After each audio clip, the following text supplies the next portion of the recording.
In popular culture, the term UFO or unidentified flying object referred to as suspected alien spacecraft. Although its definition encompasses any unexplained aerial phenomena, UFO sightings have been reported throughout recorded history and in various parts of the world, raising questions about life on another planet and whether extraterrestrials have visited the Earth. They become a major subject of interest and an inspiration behind numerous films. Hi friends, you're watching third episode of 10 Reasons Why You Should Believe Aliens Are Real. The first well-known UFO sighting occurred in 1947 when businessman Kenneth Arnold claimed to have seen a group of 9 high-speed objects near Mount Rainier near Washington while flying his small plane. Arnold estimated the speed of the crescent-shaped object as several thousand miles per hour and says they moved like saucers skipping on water. In the news report that followed, it was mistakenly stated that the objects were saucer-shaped, hence the term flying saucer. The same way the Arnold saw, Ransom McBrazel came across a mysterious 200-yard wreckage near an army airfield in Roswell, New Mexico. Local papers reported it was the remains of a flying saucer. The US military issued a statement stating that it's just a weather balloon, though the newspaper photograph suggested otherwise. The flames of conspiracy were further fanned in 1950s when dummies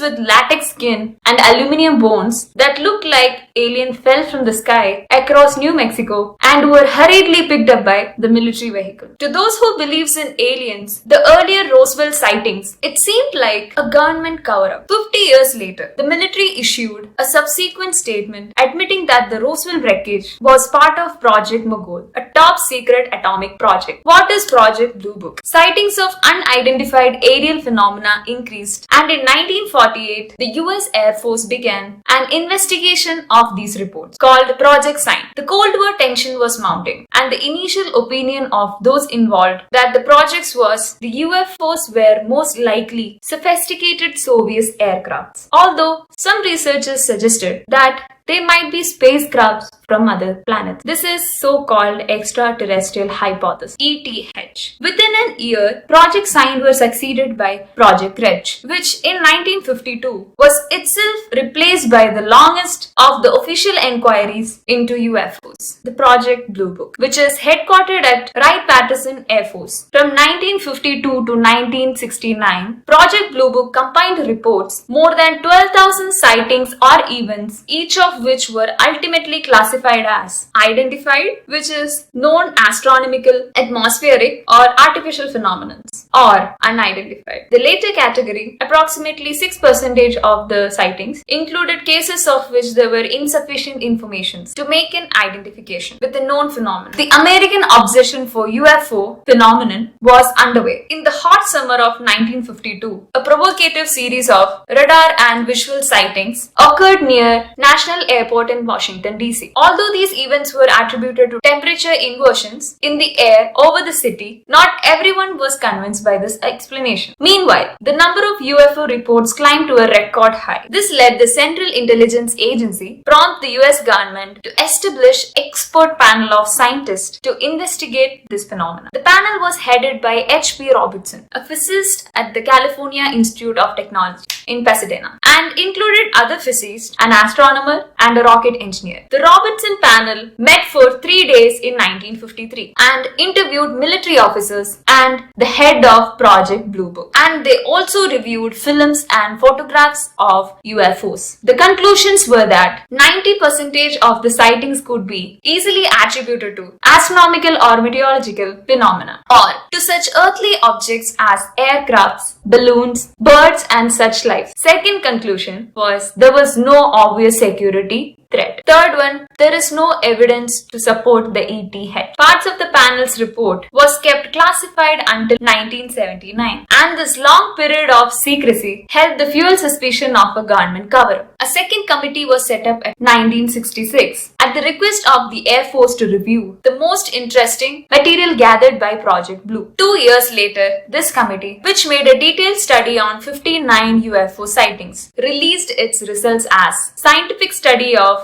unidentified objects, also known as the Contempt Report, named for Edward U. Content, the physicist who headed this investigation. The Contempt Report were reviewed by a special committee of the National Academy of Scientists. A total of 37 scientists wrote chapters or parts of chapters to the report, which covered investigations of the 59 UFO sightings in detail, like the Robertson panel. The committee concluded that there was no evidence of anything other than commonplace phenomena in the reports, and that the UFOs did not warrant further investigation. This, together with the decline in sighting activity, led to the dismantling of Project Blue Book. In the 1950s and 60s, multiple UFO sightings were reported around Area 51 in Nevada, a site used variously by the CIA, US Air Force, and Lockheed Martin to test flights of experimental aircrafts or black aircrafts. Disclassified documents shows Area 51 as home to a Cold War program called Oxcart, dedicated to creating a spy plane that would be undetectable in the air and could be used to gather information behind the Iron Curtain. The resulting SR-71, Blackbird, F-117 Nighthawk, and Archangel 12 traveled at speed upwards about 2,000 miles an hour. These mysterious planes helped to fuel rumors that Area 51 was used to conduct experiments on extraterrestrial lives and their spacecraft. Despite the failure of ETH to make headway with the experts, a few scientists and engineers, most notably J. Allen Hynek, an astronomer at Northwestern University in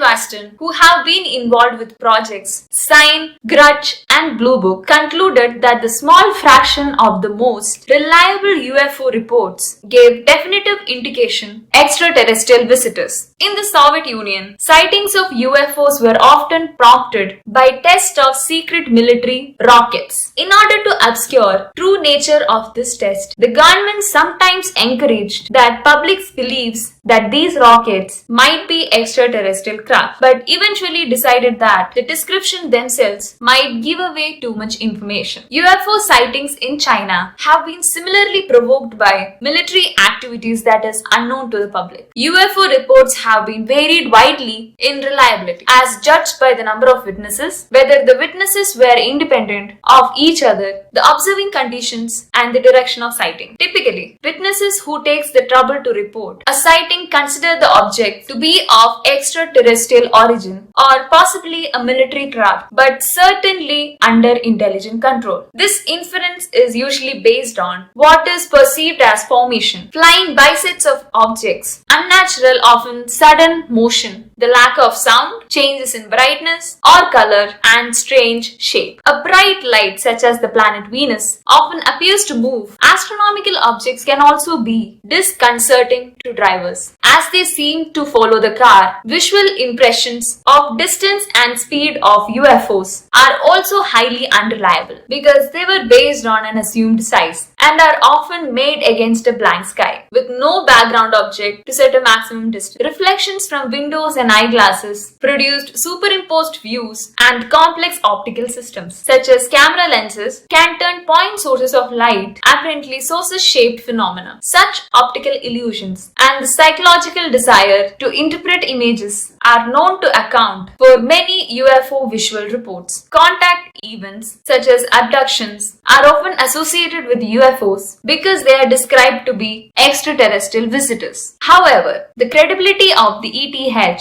as an explanation for the abduction is disputed by most psychologists who has investigated this phenomenon. They suggest that this common experience is known as sleep paralysis, which can be the culprit, as this causes sleepers to experience a temporary immobility and a belief that they are being watched. So, what is your opinion on UFOs and alien abduction? Is it a UFO or a government cover-up? For more reasons why you should believe in aliens, watch the next episode and don't forget to like and subscribe to our channel and click the bell icon down below.